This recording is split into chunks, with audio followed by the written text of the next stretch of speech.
Friends, ಈ ದಿನ ನಮ್ಮ ಮನೇಲಿ ಓಟ್ಸ್ ಬನಾನಾ ಕುಕ್ಕೀಸ್ ಮಾಡ್ತಾ ಇದೀವಿ ಫ್ರೆಂಡ್ಸ್. Super ಆಗಿರ್ತೇವೆ friends. ಒಮ್ಮೆ ನೀವು ಮಾಡಿ ಟೇಸ್ಟ್ ನೋಡಿ. ಮಕ್ಕಳಿಗೆಲ್ಲ, ಮನೆ ಮಂದಿಯವರಿಗೆಲ್ಲ ತುಂಬ ಇಷ್ಟ ಆಗುತ್ತೆ. ನೆಗ್ಲೆಕ್ಟ್ ಮಾಡಬೇಡಿ, ಮಾಡಿ ತಿನ್ನಿ.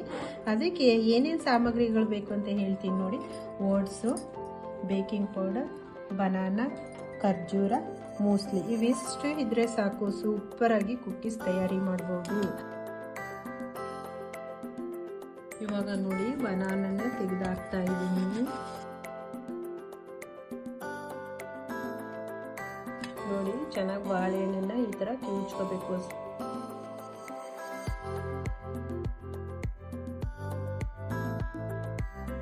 ಇವಾಗ ಸ್ಮ್ಯಾಶ್ ಮಾಡಿರೋ ಬಾಳೆಹಣ್ಣಿಗೆ 1 ಕಪ್ ಓಟ್ಸ್ ಹಾಕ್ತಾ ಇದ್ದೀನಿ.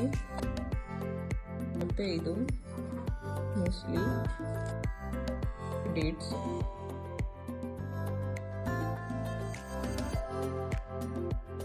ಬೇಕಿಂಗ್ ಪೌಡರ್ 5 ನಿಮಿಷ ಮೊದಲೇ ಬಿಸಿ ಮಾಡಿಕೊಂಡು ನಂತರ ಇದನ್ನ ಇಡಬೇಕು.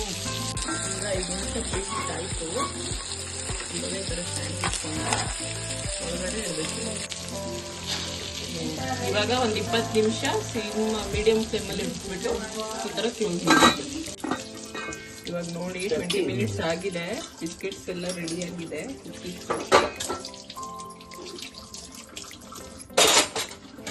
ನೋಡಿ, ಇವಾಗ ಓಟ್ಸ್ ಬನಾನಾ ಕುಕ್ಕೀಸ್ ರೆಡಿಯಾಗಿದೆ. ಚೆನ್ನಾಗಿ ಬೆಂದಿದೆ.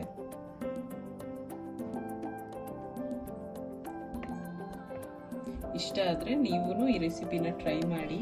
ಹೆಲ್ದಿ ಸ್ನ್ಯಾಕ್ಸ್ ರೆಸಿಪಿ ಇದೆ ಆ್ಯಕ್ಚುಲಿ. ಸೊ ಸಬ್ಸ್ಕ್ರೈಬ್ ಮಾಡಿ, ಲೈಕ್ ಮಾಡಿ, ಶೇರ್ ಮಾಡಿ ಹಾಗೂ ಹೀಗೆ ಸಪೋರ್ಟ್ ಮಾಡ್ತಾ ಇರಿ. Thank you.